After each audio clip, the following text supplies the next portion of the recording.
उत्तर प्रदेश के पूज्य महाराज जी और यशस्वी मुख्यमंत्री योगी आदित्यनाथ ने 2021 में एक बड़ी बात कही थी, एक बड़ा तोहफा देने की बात की थी उत्तर प्रदेश के युवाओं को। लेकिन आज मैं आपको यह खबर क्यों बता रहा हूं? रात गई, बात गई, साल बीत गया, खबर पुरानी हो गई, लेकिन खबर को बीते हुए एक साल बीत चुका है। लेकिन जो बात योगी आदित्यनाथ ने कही वो उत्तर प्रदेश के प्रशासन ने अमल में नहीं लाई।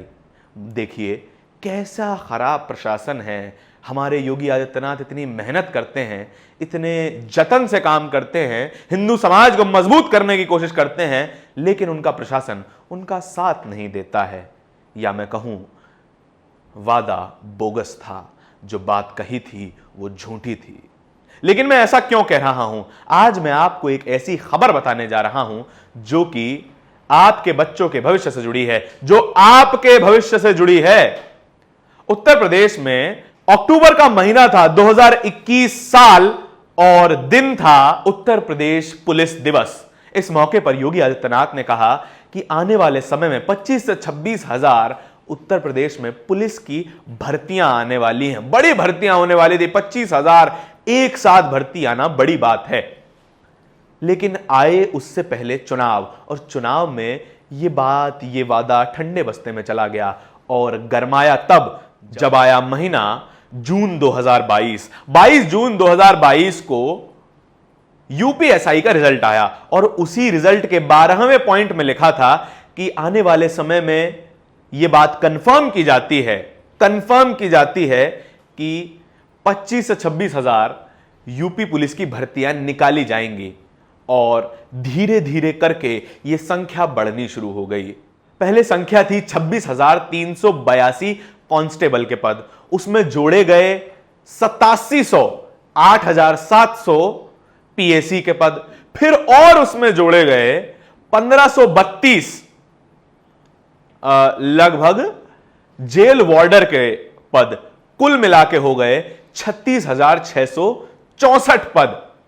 इन सब को मिला के एक बड़ी भर्ती का आयोजन होने वाला था, बड़ी भर्ती निकाली जाने वाली थी। जून का महीना बीत गया, जुलाई का महीना आया तो पता चला कि यह भर्ती एक और महीने के लिए डिले हो गई है। अगस्त का महीना आ पहुंचा और अगस्त के महीने से लेकर आज तक इस भर्ती के बारे में कोई चर्चा नहीं हो रही है। लेकिन जिन बच्चों ने इस भर्ती के लिए चालान जमा करवाए थे, एसबीआई बैंक में 400 रुपए का चालान जमा करवाया जाना था, जो कि अधिकतर बच्चों ने जमा करवा दिया। लेकिन वो संख्या साफ नहीं है कि कितने लोगों ने, कितने अभ्यर्थियों ने ये चालान जमा करवाया था।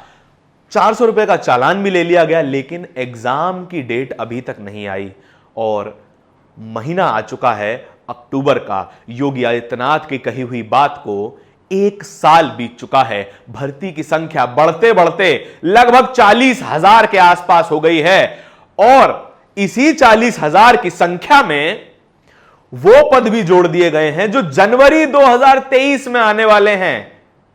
832 उत्तर प्रदेश एसआई के पद भी जोड़ दिए गए हैं जो कि जनवरी 2023 में आने वाली हैं। असल में यह भर्ती प्रक्रिया पूरी हो जाएगी और योगी आदित्यनाथ का वादा भी है कि आने वाले 31 दिसंबर से पहले सभी बच्चों को, सभी अभ्यर्थियों को ज्वाइनिंग लेटर दे दिया जाएगा।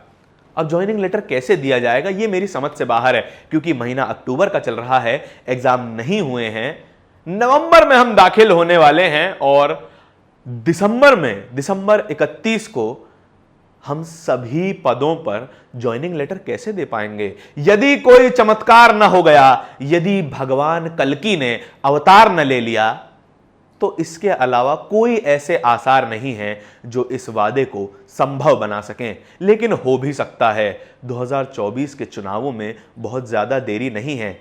मैं ऐसा क्यों कह रहा हूं? यह तो चुनावी अवसरवादिता का इल्जाम हो गया।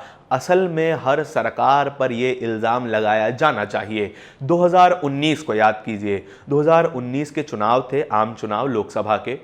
उससे ठीक पहले 49,000 कांस्टेबल के पद आए थे उत्तर प्रदेश में और उसके एग्जाम फॉर्म भरने के 2 महीने के भीतर हो गए। यह रिकॉर्ड समय था कि फॉर्म भरने से लेकर एग्जाम होने तक 2 महीने से भी कम समय लगा हो और उसकी भर्ती प्रक्रिया ठीक 2019 के चुनावों से पहले पूरी कर ली गई। और नतीजा यह रहा कि उत्तर प्रदेश में प्रचंड बहुमत की सरकार बनी। उत्तर प्रदेश से लगभग सभी लोकसभा के प्रत्याशी भाजपा के जीते थे।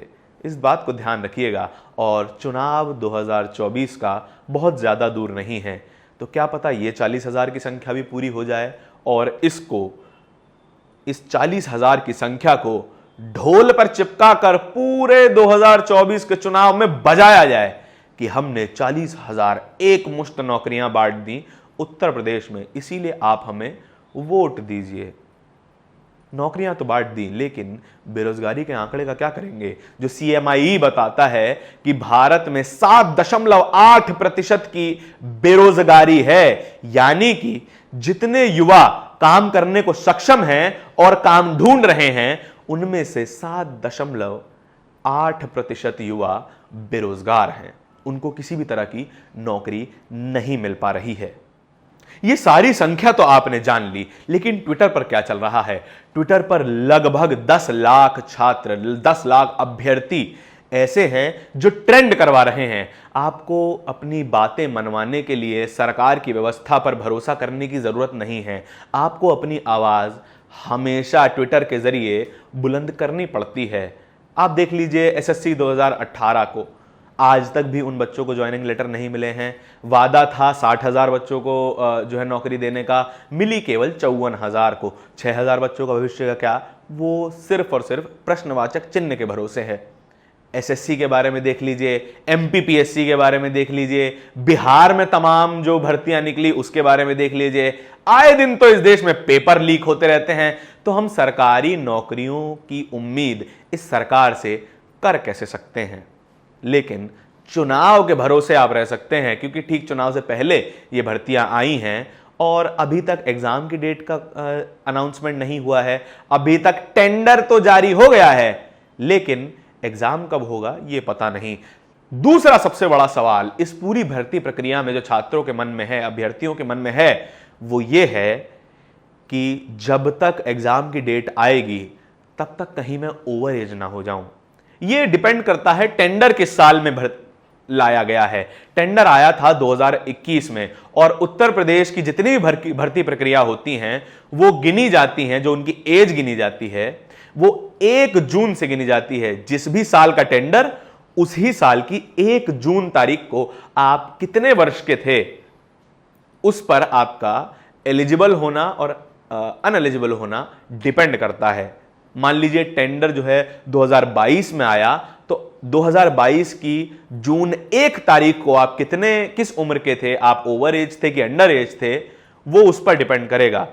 लेकिन टेंडर का नाम जो दिया गया है 2021 दिया गया है, यानी 2021 की 1 जून तारीख से पहले तक कोई भी व्यक्ति अगर उस एलिजिबल एज के अंदर है तभी वो एग्जाम दे पाएगा, अन्यथा नहीं।